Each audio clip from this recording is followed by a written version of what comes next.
sa miséricorde vous soit multipliée. Alors, l'homme vit dans un espace-temps. Donc, l'espace-temps, je ne suis pas un grand scientifique, je ne lis pas toutes les théories d'Einstein, les théories d'un tel, mais j'ai ma petite idée de l'espace-temps. Et donc, l'espace-temps, ce n'est plus ni moins matériel.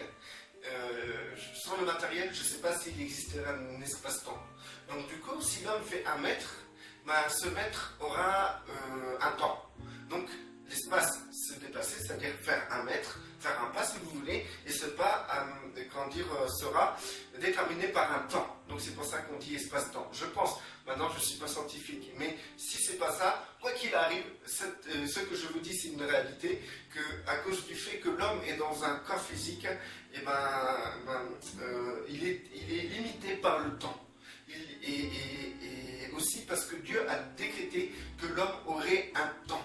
Alors du coup, nous sommes limités par le temps. Donc si vous faites 1 mètre, eh ben, ça donnera un temps. D'accord ? Donc du coup, il faut comprendre que le temps pour l'individu est très précieux. C'est quelque chose qui peut le construire. Le temps peut le construire, mais le construire de quelle manière ? Il n'y a pas des milliards de manières d'être construit, c'est-à-dire d'être construit par quelque chose. Donc l'homme est un vase dans lequel il doit être rempli de quelque chose. Et Dieu a créé l'homme de cette manière-là. C'est pour ça qu'à l'origine, il a proposé à Adam et Ève l'arbre de vie et l'arbre de la connaissance du bien et du mal. L'arbre de vie qui est l'identité du Créateur, en sachant que Yeshua, le Créateur a donné la vie à Yeshua et Yeshua détenait la vie, donc c'est-à-dire que c'est une identité, c'est-à-dire que le Créateur a donné son identité à Yeshua et Yeshua peut donner la vie à qui il veut. Donc c'est-à-dire, lorsque Yeshua dit je suis le chemin, la vérité et la vie, il faut comprendre par là que c'est lui qui est le détenteur même de l'identité du Père, c'est-à-dire la vie. Donc l'arbre de la connaissance du bien et du mal, c'est la vie. Et il faut savoir, je recommence, je dis n'importe quoi là. L'arbre de vie, c'est le Créateur. Et l'arbre de la connaissance du bien et du mal, justement, c'est l'identité du diable. Car l'arbre de la connaissance du bien et du mal est en opposition, est opposé à l'arbre de vie. Et justement, la nature de cet arbre, c'est la mort. Et donc, du coup, on peut comprendre que l'identité de Satan, c'est la mort. Quand on dit Adam et Ève, lorsqu'ils ont été créés, il n'y avait pas de milliards de façons dans lesquelles ils pouvaient être construits. Soit c'était par la vie, par le Père, le Créateur, ou soit c'était par Satan à travers l'arbre de la connaissance du bien et du mal. Voilà.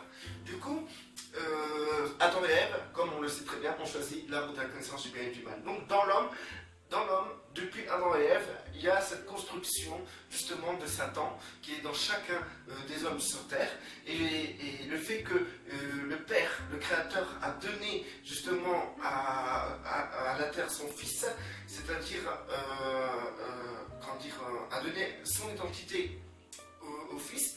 Et c'est-à-dire, Yeshua était justement l'homme idéal sur terre, l'homme à l'image du Père sur terre, l'homme à l'image du Créateur sur terre, l'homme parfait.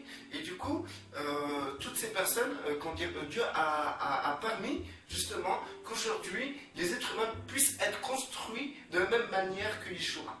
Donc, d'être à l'image de Yeshua, c'est-à-dire détenir l'identité du Père, ce qui aurait été, au temps d'Adam et Ève, de consommer de l'arbre de la connaissance, de l'arbre de vie. Voilà. Donc aujourd'hui nous avons ce choix, le même choix qu'Adam et Ève, soit d'être construit par l'arbre de la connaissance du bien et du mal, soit être construit par l'arbre de vie. Et du coup, cette chose est déterminée par le temps. Parce que c'est le temps qui donne un départ à l'homme et une fin à l'homme. Donc, dans ce départ et dans cette fin, il y aura une construction. Et cette construction sera soit celle du Créateur, ou soit celle de l'arbre de la connaissance du bien et du mal, c'est-à-dire de l'identité de Satan. Donc, c'est pour ça que le temps de l'homme est précieux. Et Satan le sait très bien que ce temps est précieux. C'est pour ça qu'il nous donne la télévision, qu'il nous donne le cinéma, qu'il nous donne le loisir, qu'il nous donne une possibilité de se réaliser dans le monde, une possibilité d'avoir une situation, de gravir les échelons sociaux, professionnels, économiques, de donner notre temps justement pour être quelqu'un dans ce monde.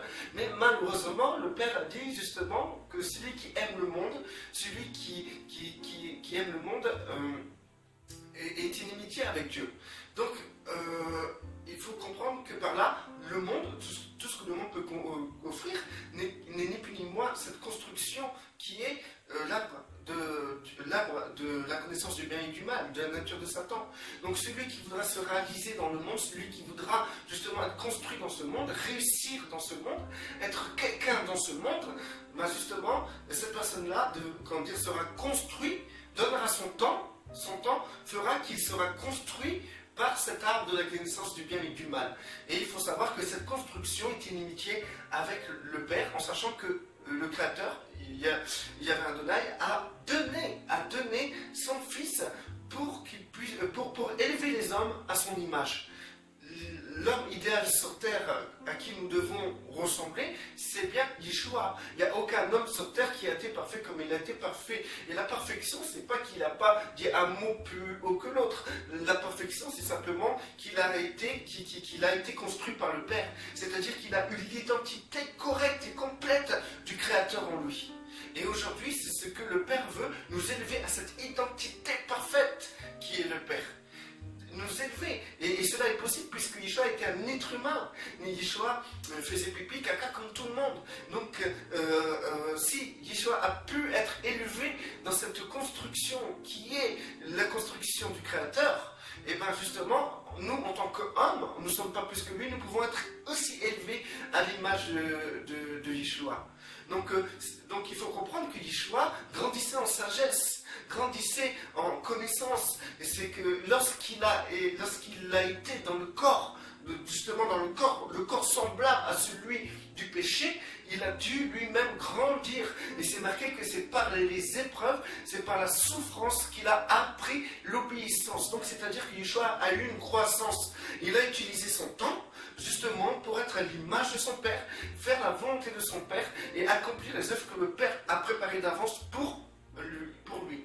Du coup, nous, en tant que disciples de Yeshua, nous sommes appelés justement à utiliser notre temps pour être construits à l'image de son Fils, à l'image de Yeshua, pour entrer dans la connaissance du Père. Et ainsi, pouvoir accomplir les œuvres que le Père a préparées d'avance pour nous. Donc, le temps est tellement précieux qu'aujourd'hui, le fait de perdre son temps à vouloir se réaliser dans le monde, c'est quelque chose, c'est du temps qui vous a été volé. Le diable, justement, est le voleur, il est celui qui dérobe, qui vole et qui détruit. Il détruit la construction que Dieu veut faire en vous, il vole votre temps et c'est un menteur. Il vous fait croire justement que le temps c'est de l'argent. Le temps c'est de l'argent et si vous utilisez votre temps